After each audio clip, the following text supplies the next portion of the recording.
We're back, and today it's Utthita Prasarita Eka Padasana. Let me try that again. It's a long one. It's a mouthful. Utthita Prasarita Eka Padasana. Okay, let's try to deduce the meaning of this from what we've already learned. Utthita means upright, above, high. Prasarita, you'll remember, is the forward fold with your legs spread into a triangular type shape. Prasarita means extended, stretched out. Eka Padasana. Okay, so Eka means one, I'm pretty sure, and Pada means foot, so 1 foot. So let's see, Eka means one, yep, Pada means the foot. I was right. Okay, so see, you can kind of try to interpret what these things mean, which makes it a little bit more manageable to remember them as we go on. This posture is done by standing on one leg, so that's the Eka Pada, bending forward and lifting the other leg high up. Aha. Okay, so this is standing splits pose. Yay, exciting. Technique, stand in Tadasana. Exhale and bend the trunk forward. With the left hand, catch the back of the right ankle. So with your opposite hand, catch the back of the standing leg. Rest the right hand on the floor by the side of the right foot and the head or the chin on the right knee. Lift the left leg as high up in the air as possible. Tighten both knees. Keep the toes of the lifted leg pointed upwards. The legs should remain straight so that the toes point straight ahead and do not tilt sideways. Stay in the pose for about 20 seconds with even breathing. Inhale, bring the left leg down to the ground and come back to Tadasana. Repeat the pose on the other side, keeping the left leg on the ground and the right leg up in the air. Stay in the pose for the same length of time on both sides. This asana tones the leg muscles and reduces fat around the hips. So one thing he doesn't mention outright, but I think is sort of implied in his technique instructions, is that your hips stay squared. They don't open up.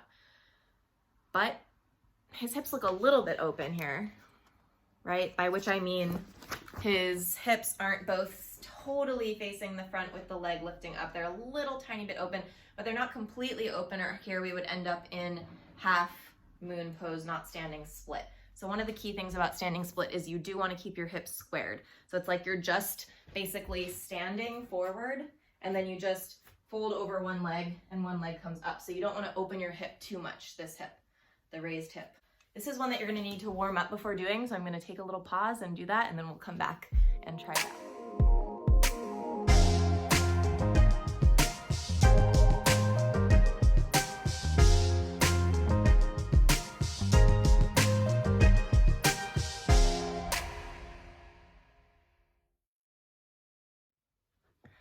All right, let's try this pose out now that we're all warmed up. So standing in Tadasana,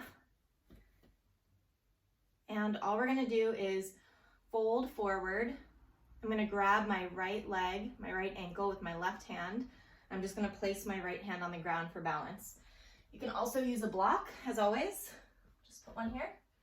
But I think, actually for me, it's a little bit easier to just have the ground, a little less to work with.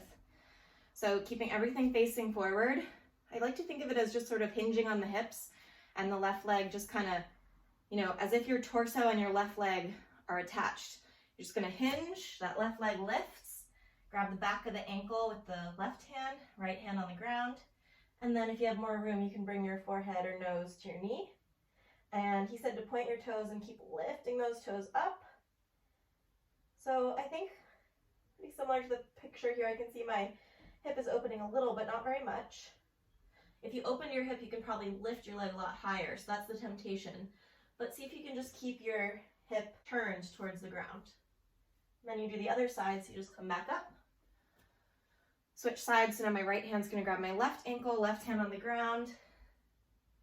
There's a little wobbling here in my standing ankle, and that's fine. It's just my ankle working to stabilize me here. And then you come out this way.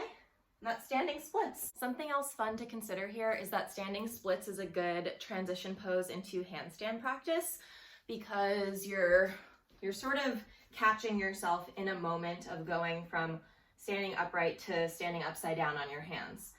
By which I mean, if you just lean your weight from your standing foot into your hands, you can kind of lean forward into a handstand practice. Let me show you. Normally, if I go from standing to handstand, I like to lift the leg that's gonna go up in the air, something like this. For me, that's what works. But you can also practice your handstand from a standing splits because you're basically going through the standing splits, even if you started here with the leg up. So see here, standing splits. So if you were in standing splits, you're like this with your weight fully in your standing leg, not really so much in your hands, even though your hands are there, just kind of to balance you, and maybe you can even use this hand to pull your torso a little closer to your legs. But if you want to practice your handstand from here, all you do is keep everything the same, but you look forward, and then you just start to put your hands forward and shift your weight into your hands. So my weight is in my foot, I don't need my hands, but what I'm gonna do is I'm gonna lean my weight forward first through my toes, and then completely out of my standing leg and completely into my hands, like this. Let's try it again.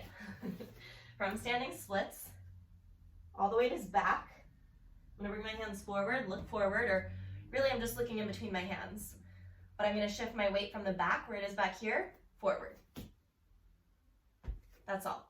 You can take a couple hops, see where that gets you. I don't love going into it from here just because for me it's just a little bit more difficult. You're already working kind of hard. I prefer to go from all the way up here. But like I said, if you go from all the way up here, you're really going down through standing splits anyways. So just something to think about. Thanks for watching that standing splits. Try it out. Let me know what you think. Questions, comments, observations, feelings.